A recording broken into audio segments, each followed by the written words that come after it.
بسم اللہ الرحمن الرحیم۔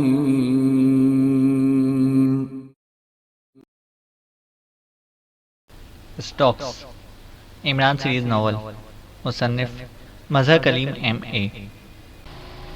ایک بڑے سے کمرے کے درمیان ایک کرسی پر ایک ادھیڑ عمر آدمی بیٹھا تھا۔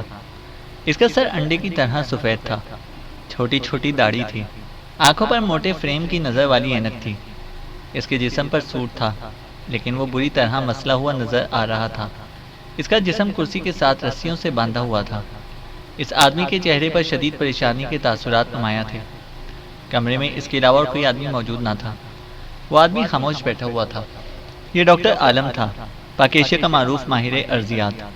اسے ابھی تھوڑی دیر پہلے ہوش آیا تھا، اور ہوش میں آنے کے بعد وہ یہ سب کچھ دیکھ رہا تھا اور انتہائی پریشان ہو رہا تھا، کیونکہ وہ تو پریزیڈنٹ ہاؤس میں اپنے مخصوص کمرے میں سویا ہوا تھا۔ لیکن اب اس کی آنکھیں کھلی تو اسے اپنے آپ کو یہاں اس حال میں دیکھا، اس لیے اسے سمجھ نہ آ رہی تھی کہ اس کے ساتھ کیا ہوا ہے۔ اسی لمحے سامنے دیوار میں موجود دروازہ کھلا اور ڈاکٹر عالم نے چونک کر دروازے کی طرف دیکھا۔ دوسرے لمحے وہ یہ دیکھ کر چونک پڑا کہ دروازے سے دو اکریمی اندر داخل ہو رہے تھے۔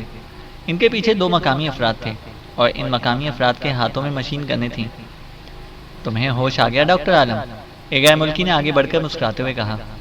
اس کے ساتھ ہی وہ ڈاکٹر عالم کی کرسی کے سامنے موجود دو کرسیوں میں سے ایک کرسی پر بیٹھ گیا۔ اس کے ساتھ دوسرا اکریمی بغیر کچھ کہے خاموشی سے ساتھ والی کرسی پر بیٹھ گیا، جبکہ دونوں مقامی مسلح آدمی ان کے پیچھے بڑے چوکنے انداز میں کھڑے ہو گئے تھے۔ تم لوگ کون ہو، اور یہ کون سی جگہ ہے؟ مجھے یہاں کیوں لایا گیا ہے اور کیوں باندھا گیا ہے؟ ڈاکٹر عالم نے خشک لہجے میں کہا۔ تو وہ اکریمی بے اختیار ہنس پڑا۔ ایک ہی سانس میں اتنے سوالات؟ بہرحال میں تمہارے سوالات کے جوابات دے دیتا ہوں۔ میرا نام گرنارڈ ہے، اور یہ میرا ساتھی ہے جیکب۔ یہ تو ہوا ہمارا تعارف۔ تمہیں بے ہوش کر کے یہاں لایا گیا ہے، اور باندھا اس لیے گیا ہے کہ تم ہمارے ساتھ تعاون نہ کرو تو اطمینان سے تمہاری ہڈیاں توڑ دی جائیں۔ اس آدمی نے، جس نے اپنا نام گرنارڈ بتایا تھا، بڑے ٹھنڈے لہجے میں مسکراتے ہوئے کہا۔ کس قسم کا تعاون؟ ڈاکٹر عالم نے چونک کر کہا۔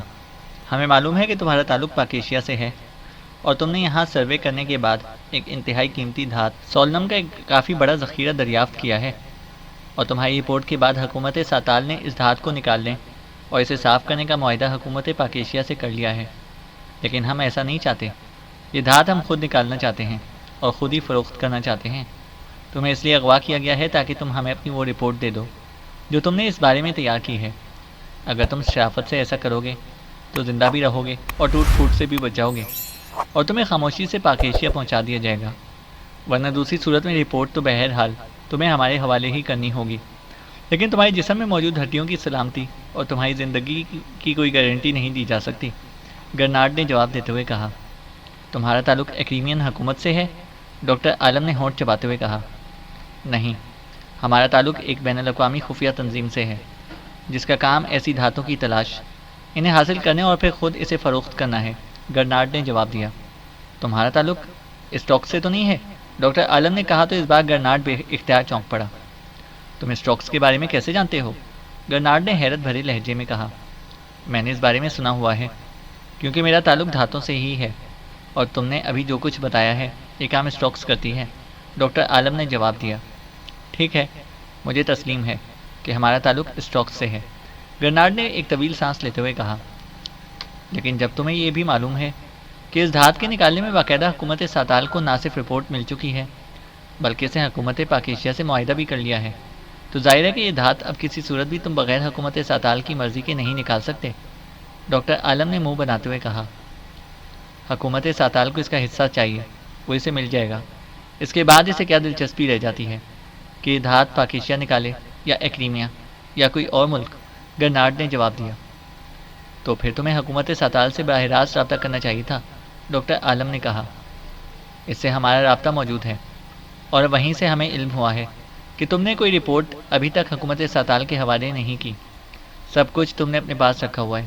اور یہ بھی سن لو کہ اب تک تم سے اس لیے باتیں ہو رہی ہیں کہ میرے نقطۂ نظر سے تم ایک عالم اور ماہر آدمی ہو، اور میں نہیں چاہتا کہ تم پر کسی قسم کا تشدد ہو۔ لیکن اب تمہارے سوالات ختم ہو جانے چاہیے۔ تم ہمیں بتاؤ کہ وہ رپورٹ کہاں ہے، گرنارڈ نے اس بار قدرے سخت لہجے میں کہا۔ تم نے لامحالہ مجھے اغوا کرنے کے بعد میرے کمرے کی تلاشی لی ہوگی، ڈاکٹر عالم نے کہا۔ ہاں، لیکن ہمیں وہاں سے کوئی رپورٹ نہیں ملی، گرناٹ نے جواب دیا۔ تو اس سے تم سمجھ سکتے ہو کہ میرے پاس کوئی رپورٹ موجود نہیں ہے، ڈاکٹر عالم نے کہا۔ تو پھر کہاں ہے؟ گرناٹ نے پوچھا۔ پاکیشیا میں ہے، وزارت معدنیات کے پاس، ڈاکٹر عالم نے جواب دیا تو گرناٹ بے اختیار چونک پڑا۔ تو پھر تم یہاں کیا کر رہے ہو؟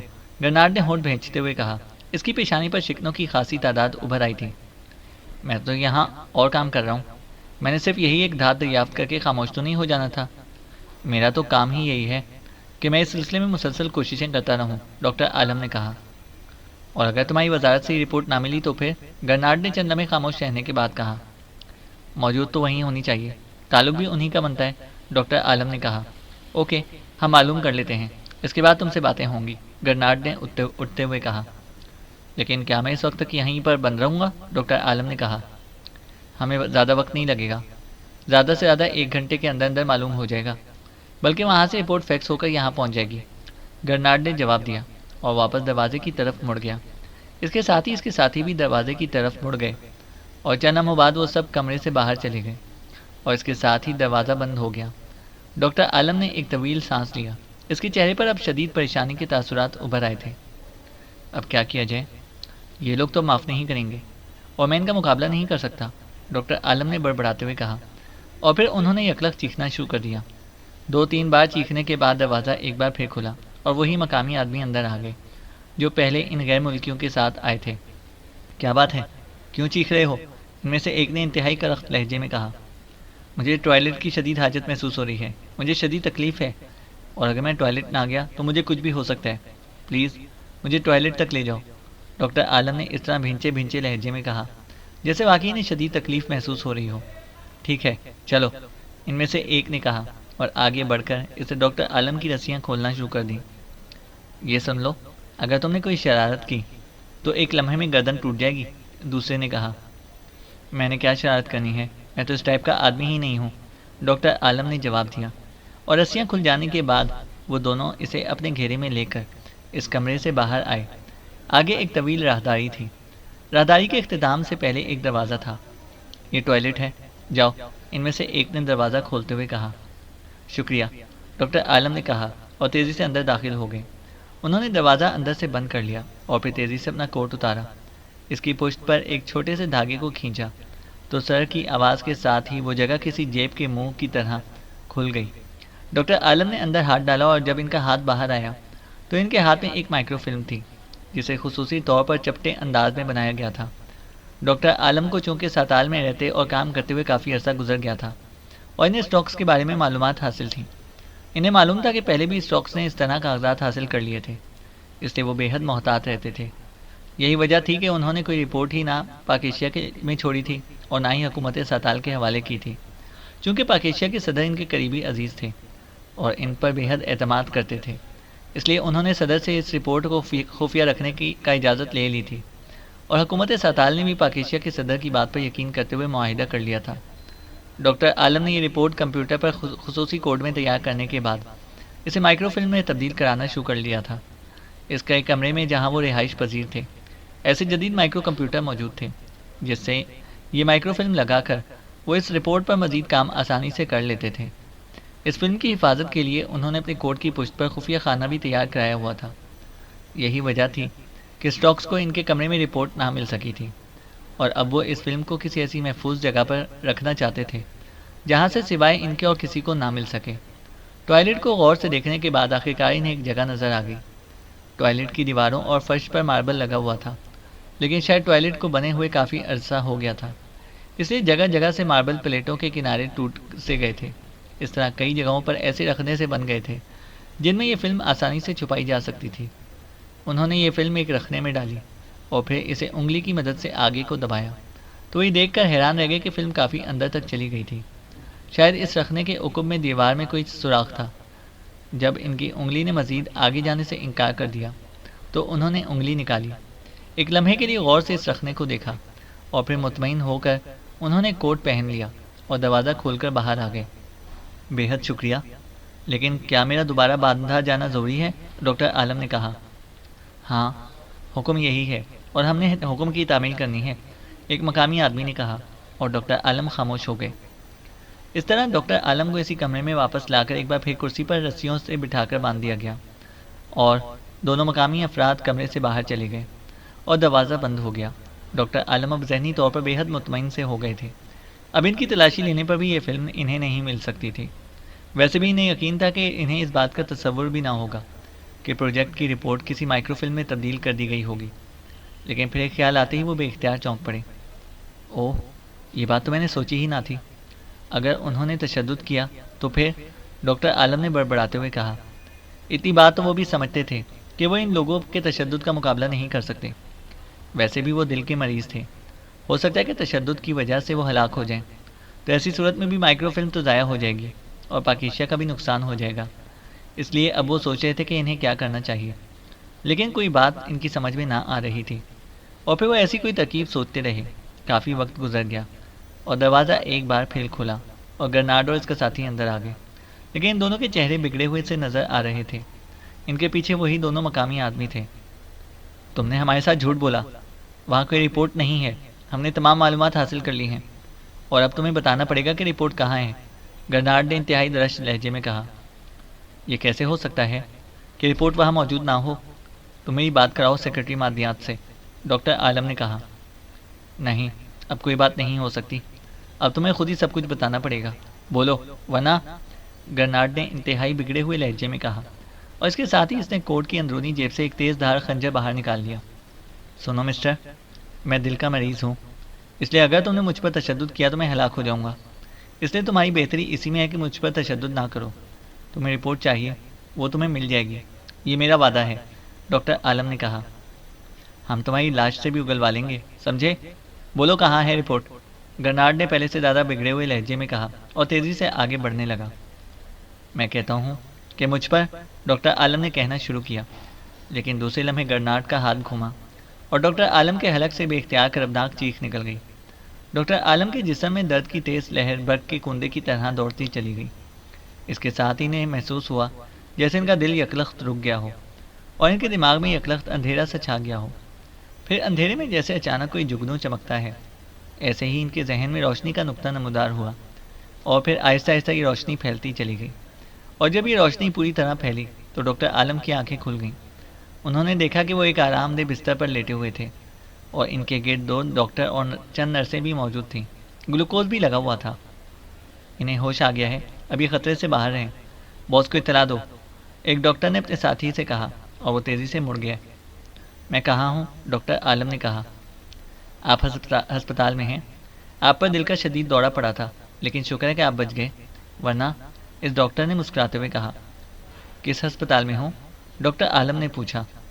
سوری، یہ نہیں بتایا جا سکتا، اور ابھی آپ باتیں نہ کریں، ورنہ پھر دورہ پڑ گیا تو یہ جان لیوا بھی ہو سکتا ہے، ڈاکٹر نے کہا، اور ڈاکٹر عالم خاموش ہو گئے۔ بہرحال ڈاکٹر اور نرسیں سب ایکریمی تھے، اور جس طرح ڈاکٹر نے انہیں ہسپتال کے بارے میں بتانے سے انکار کر دیا تھا، اس سے وہ یہ سمجھ گئے تھے کہ یہ ہسپتال اسٹاکس کے تحت ہوگا۔ تھوڑی دیر بعد گرناڈ ان کے قریب آ گیا، اس کے چہرے پر اطمینان کے تاثرات نمایاں تھے۔ تم تو حد درجہ بزدل آدمی ہو ڈاکٹر عالم، خنجر کی ایک خراش سے ہی ختم ہونے لگے تھے، گرناڈ نے کہا۔ میں نے تمہیں پہلے ہی بتایا تھا کہ میں دل کا مریض ہوں، لیکن تم نے میری بات کا یقین ہی نہ کیا، ڈاکٹر عالم نے جواب دیا۔ میرا خیال تھا کہ تم جھوٹ بول رہے ہو۔ بہرحال اب تم بچ تو گئے ہو، لیکن ہم نے اپنا طریقہ کار بدلنے کا فیصلہ کیا ہے۔ اب تمہارے لاشعور کو مشینری سے چیک کر کے تم سے رپورٹ کے بارے میں معلومات حاصل کی جائیں گی، اور یہ بھی بتا دوں کہ اس مشینری کے استعمال سے تمہارے جسم پر تو کوئی اثر نہیں پڑے گا، لیکن تمہارے ذہن پر اثر پڑ سکتا ہے۔ تم ہمیشہ ہمیشہ کے لیے ذہنی طور پر معذور بھی ہو سکتے ہو، تمہاری یادداشت بھی غائب ہو سکتی ہے، اور اس کے علاوہ اور بھی بہت کچھ ہو سکتا ہے۔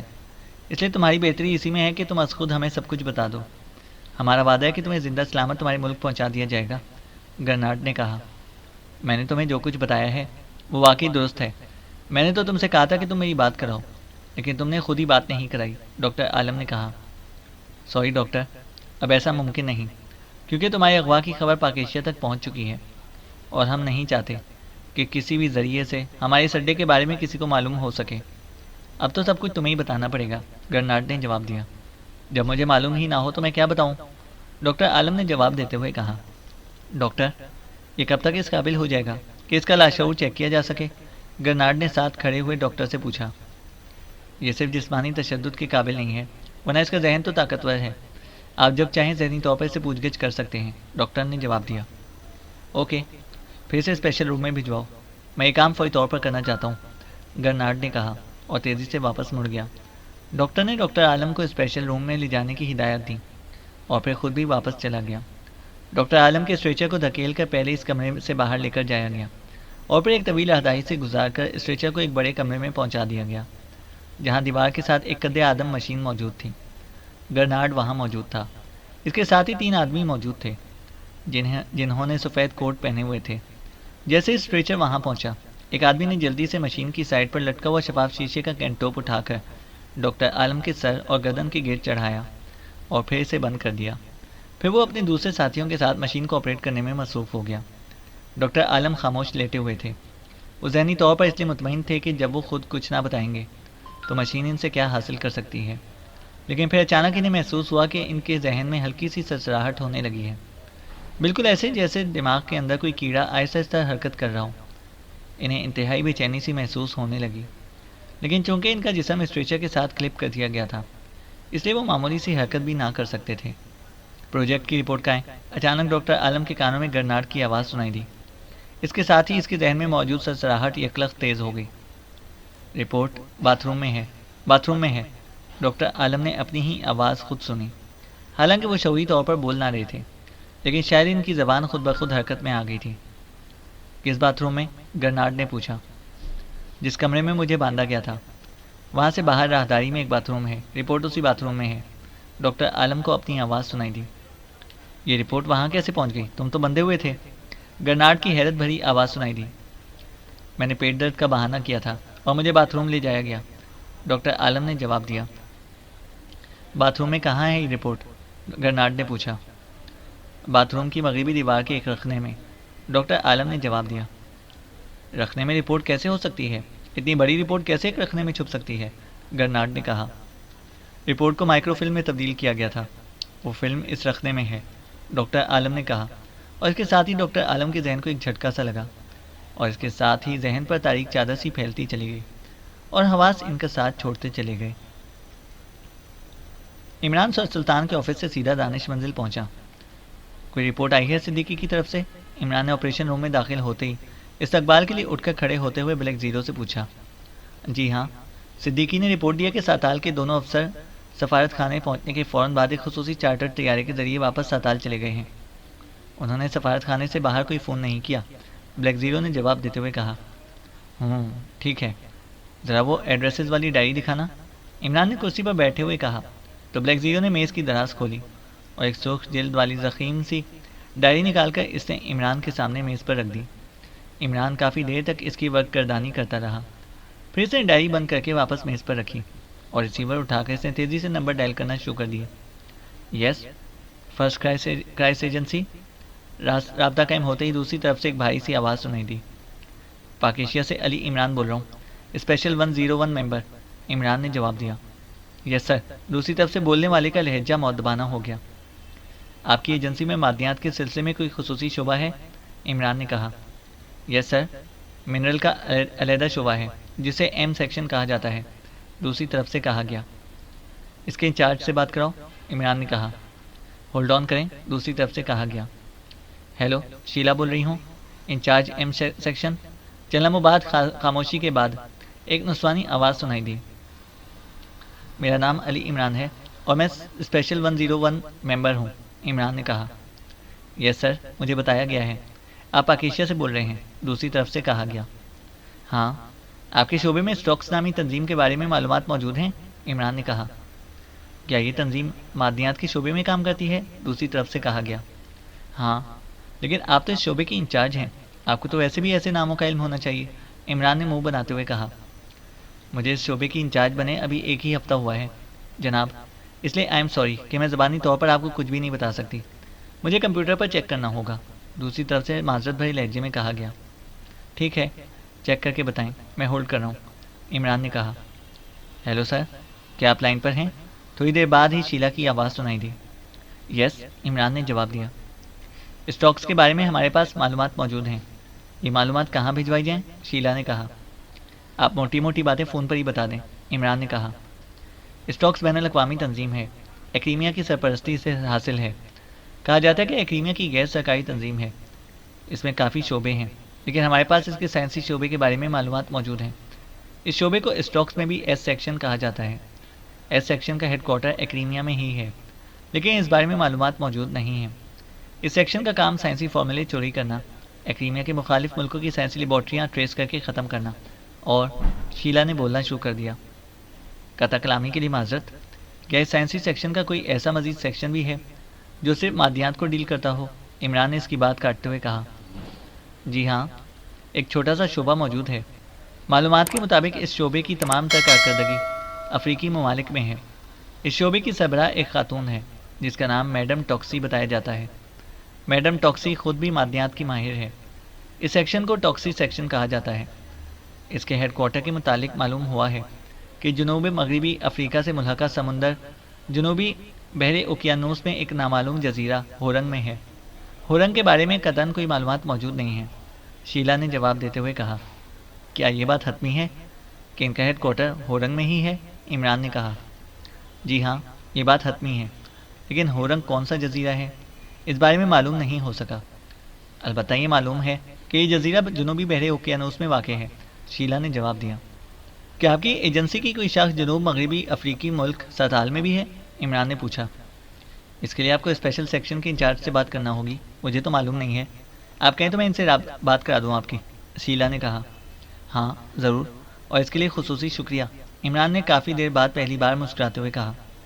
کوئی بات نہیں جناب، یہ تو میرا فرض ہے، دوسری طرف سے شیلا نے جواب دیا۔ ہیلو، گرمور بول رہا ہوں، انچارج اسپیشل سیکشن۔ چلنا وہ بعد ایک بھاری سی آواز سنائی دی۔ شیلا نے آپ کو میرے متعلق بتا دیا ہوگا، عمران نے کہا۔ جی ہاں، فرمائیے، میں آپ کی کیا خدمت کر سکتا ہوں؟ دوسری طرف سے گرمور نے جواب دیتے ہوئے کہا۔ آپ کی ایجنسی کی کوئی شاخ جنوب مغربی افریقی ملک ساتال میں بھی ہے؟ عمران نے پوچھا۔ براہ راست تو ہماری کوئی شاخ وہاں موجود نہیں ہے، البتہ وہاں ہمارے مخبر موجود ہیں جو ہمیں اطلاعات فراہم کرتے رہتے ہیں، گرمور نے جواب دیتے ہوئے کہا۔ کیا آپ کے مخبر مجھے بھی وہاں کے بارے میں کوئی اطلاع مہیا کر سکتے ہیں؟ عمران نے کہا۔ جی ہاں، کیوں نہیں، لیکن اس کے لیے آپ کو انہیں علیحدہ معاوضہ دینا ہوگا، گرمور نے جواب دیا۔ ٹھیک ہے، معاوضہ انہیں مل جائے گا، لیکن آدمی بااعتماد ہونے چاہیے، عمران نے کہا۔ اس بات کی آپ فکر نہ کریں، وہ لوگ بااعتماد ہیں۔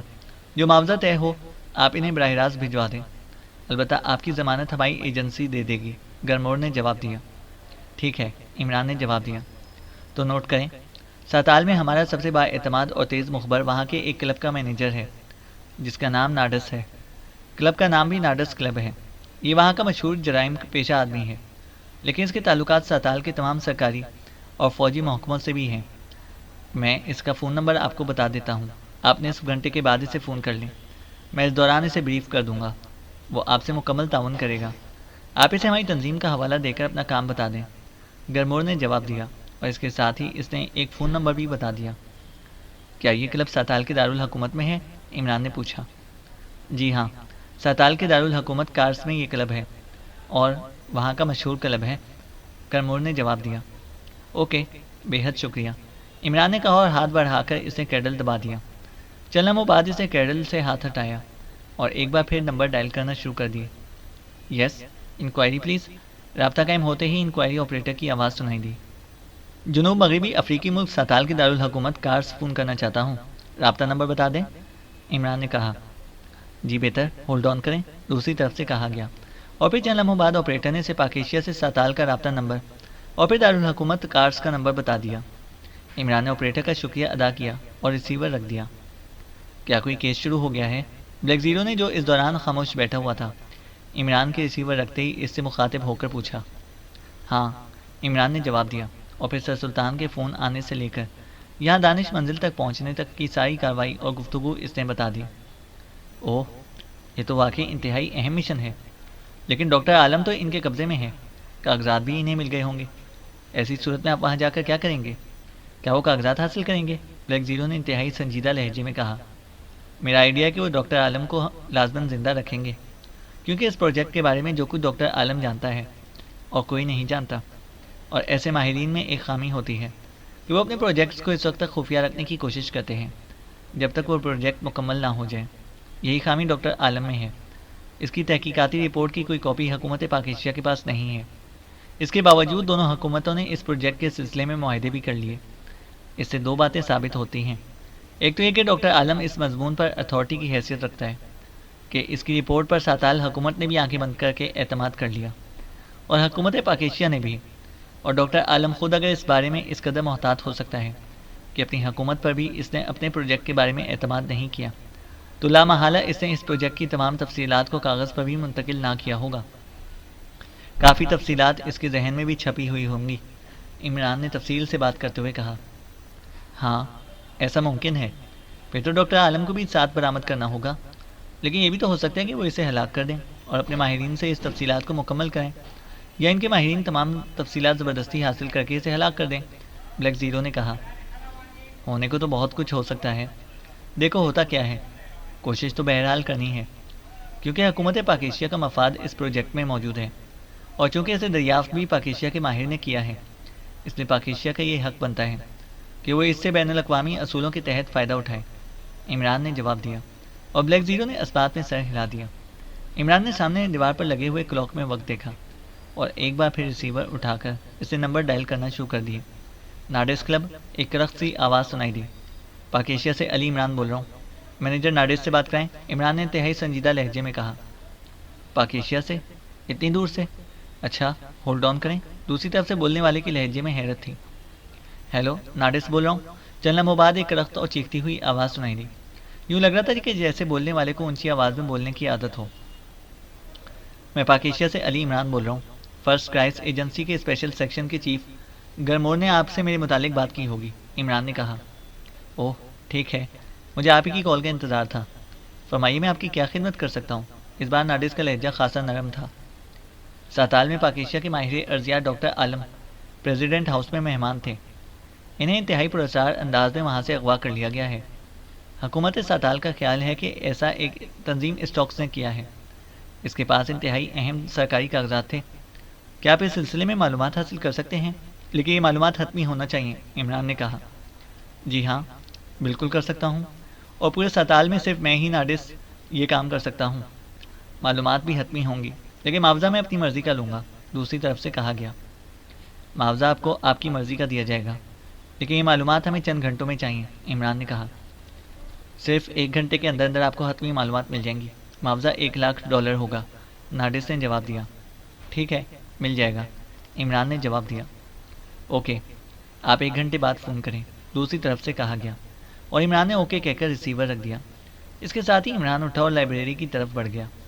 لائبریری میں جا کر اس نے ساتال کے بارے میں تمام معلوماتی کتابیں اور فلمیں ریک سے نکالی، اور پھر پہلے اس نے کتابوں کو سرسری طور پر دیکھا، اور پھر اسے فلمیں چلا چلا کر دیکھنا شروع کر دیں۔ تقریباً 1 گھنٹے تک وہ اس کام میں مصروف رہا۔ اس طرح اسے ساتال کے بارے میں انتہائی قیمتی اور فرسٹ ہینڈ معلومات مل گئیں۔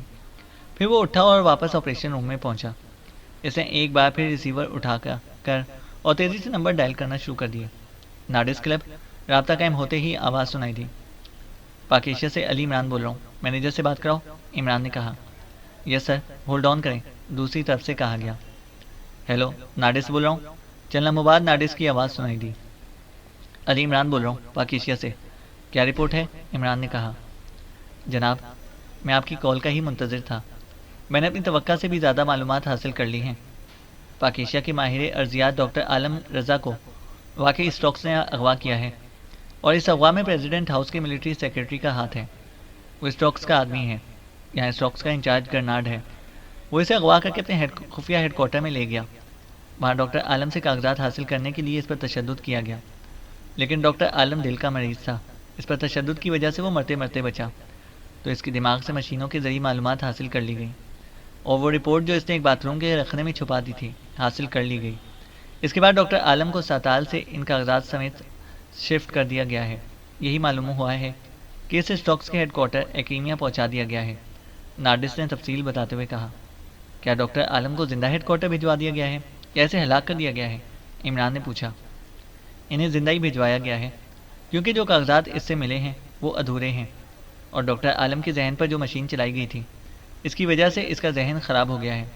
اب ہیڈ کوارٹر میں پہلے اس کے ذہن کا علاج ہوگا، اور پھر اس کے ٹھیک ہونے سے اس سے باقی معلومات حاصل کی جائیں گی، ناڈس نے جواب دیا۔ ان کا ہیڈ کوارٹر کہاں ہے؟ عمران نے کہا تو یہی جاتا ہے کہ اسٹاکس کا ہیڈ کوارٹر ایکریمیا میں ہے، لیکن مزید معلومات حاصل نہیں ہوئیں اور نہ ہو سکتی ہیں، نارڈس نے جواب دیا۔ اچھا، یہ بتاؤ کہ کیا تم کسی جزیرہ ہورنگ کے بارے میں جانتے ہو؟ عمران نے پوچھا۔ ہورنگ؟ نہیں، میں نے تو یہ نام پہلی بار سنا ہے، نارڈس نے جواب دیا۔ یہاں ستال میں اسٹاکس کے ہیڈ کوارٹر کے بارے میں تم کیا جانتے ہو؟ عمران نے پوچھا۔ نہیں، اسے انتہائی خفیہ رکھا جاتا ہے، اور سچ بات یہ ہے کہ ہم اسٹاکس کے خلاف کبھی کوئی کام نہیں کرتے، کیونکہ یہ انتہائی منظم اور بڑی تنظیم ہے۔ اگر اسے شک پڑ گیا تو پھر مجھ جیسے آدمی کو بھی چونٹی کی طرح مسل دے گی۔ یہ معلومات بھی میں نے صرف گرمور کے کہنے پر حاصل کی ہیں، ورنہ اگر اس کا حوالہ درمیان میں نہ ہوتا تو میں $1 کروڑ کے بدلے بھی یہ کام نہ کرتا، نارڈس نے جواب دیتے ہوئے کہا۔ لیکن تم نے جو معلومات بتائی ہیں ان سے تو یہی معلوم ہوتا ہے کہ تمہارا مخبر ہیڈ کوارٹر کے اندر کا آدمی ہے، عمران نے کہا۔ یہ معلومات مجھے گرناٹ کے ایک خاص آدمی سے ملی ہیں، اور میں نے اسے اس کا بھاری معاوضہ ادا کیا ہے، اور ساتھ ہی یہ حلف بھی دیا ہے کہ میں کسی صورت بھی اس کا نام کسی کے سامنے نہ لوں گا، نارڈس نے جواب دیتے ہوئے کہا۔ اوکے، ٹھیک ہے، اب اپنا بینک اکاؤنٹ نمبر اور بینک کے بارے میں تفصیلات بتا دو تاکہ تمہارا معاوضہ تمہیں پہنچا دیا جائے، عمران نے کہا تو نارڈس نے اسے اس بارے میں تفصیلات بتا دیں۔ اوکے، تھینک یو، عمران نے کہا اور ریسیور رکھ دیا، اور ایک بار پھر وہی سرخ جلد والی ڈائری اٹھا لی۔ ذرا جنوب مغربی افریقہ کا تفصیلی نقشہ لائبریری سے لے کر آؤ، اب اس ہورنگ کا مسئلہ حل کرنا ہی پڑے گا، عمران نے کہا تو بلیک زیرو سے ہلاتا ہوا اٹھا اور لائبریری کی طرف بڑھ گیا۔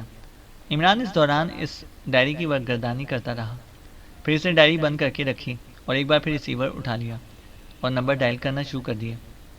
نیشنل یونیورسٹی ایکسچینج، دوسری طرف سے ایک نسوانی آواز سنائی دی۔ ڈاکٹر احمد خان سے بات کرائیں، ہیڈ آف جغرافیہ ڈپارٹمنٹ، میں علی عمران بول رہا ہوں، عمران نے کہا۔ ہولڈ آن کریں، دوسری طرف سے کہا گیا۔ ہیلو، ڈاکٹر احمد خان بول رہا ہوں، چند لمحوں بعد ایک بھاری سی آواز سنائی دی۔ ڈاکٹر صاحب، میں علی عمران بول رہا ہوں، آپ کو شاید یاد ہو 2-3 سال قبل سر سلطان کی ذاتی دعوت میں آپ سے ملاقات ہوئی تھی۔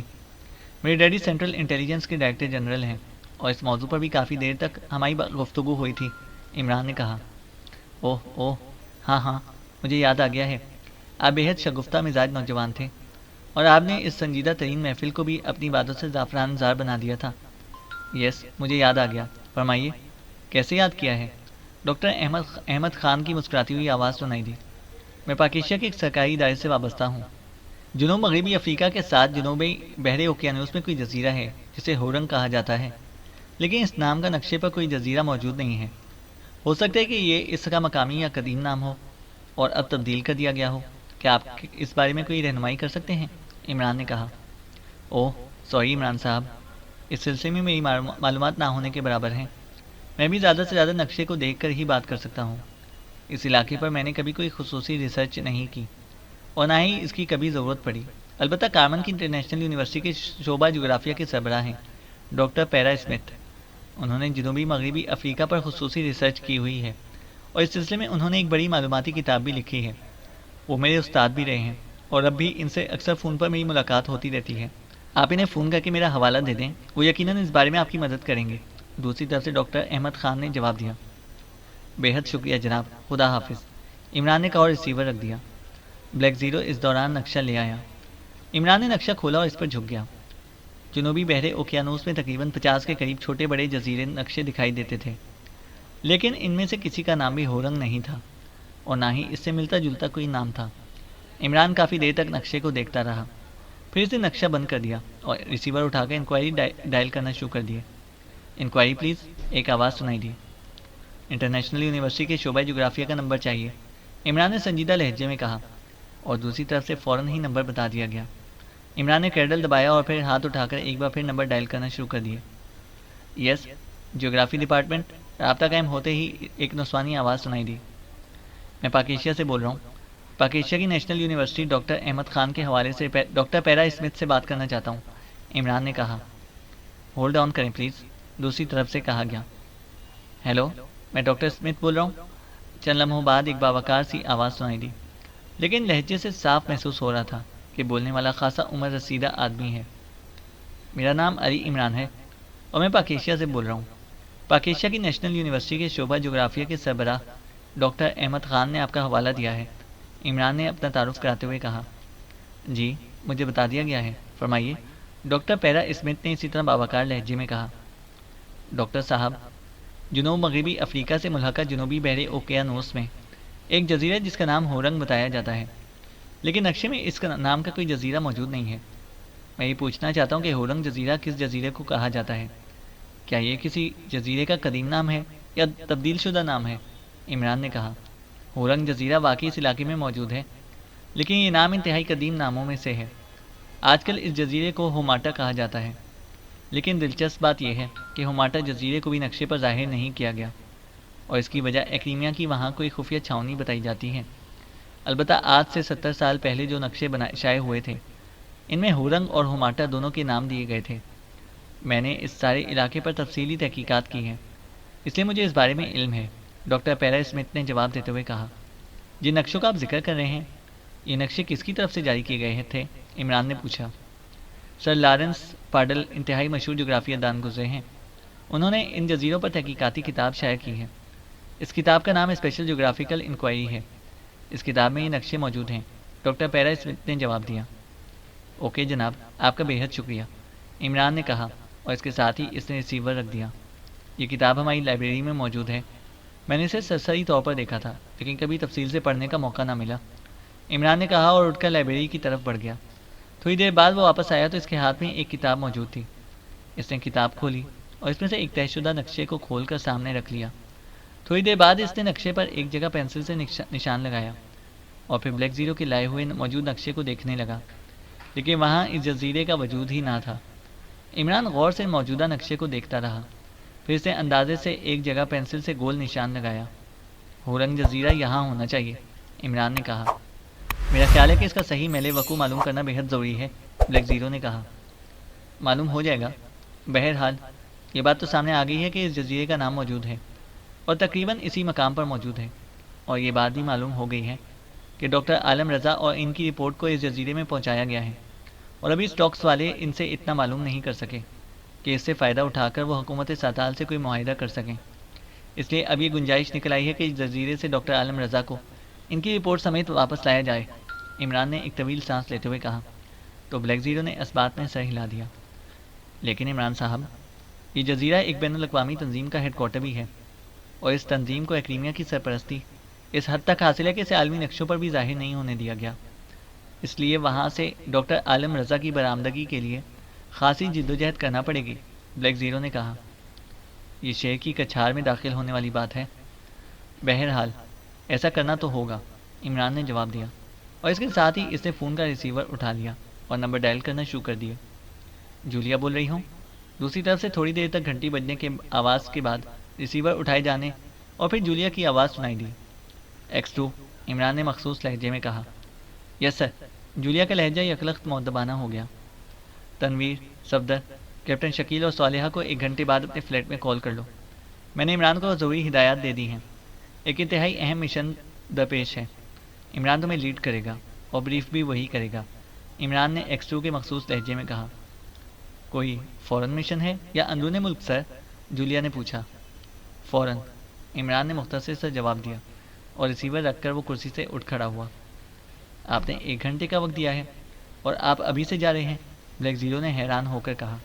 میں اس جزیرے کے درست محل وقوع کو باقاعدہ کمپیوٹر سے چیک کرنا چاہتا ہوں، اور اس کے ساتھ ساتھ وہاں تک پہنچنے کے لیے ضروری روٹس بھی چیک کرنے ہیں، عمران نے کہا، اور پھر کتاب اور نقشہ اٹھا کر وہ تیزی سے لائبریری کی طرف بڑھ گیا۔ چینل کو سبسکرائب کریں اور بیل آئکن کو پریس کریں تاکہ ہماری ہر اپڈیٹ آپ کو بر وقت مل سکے۔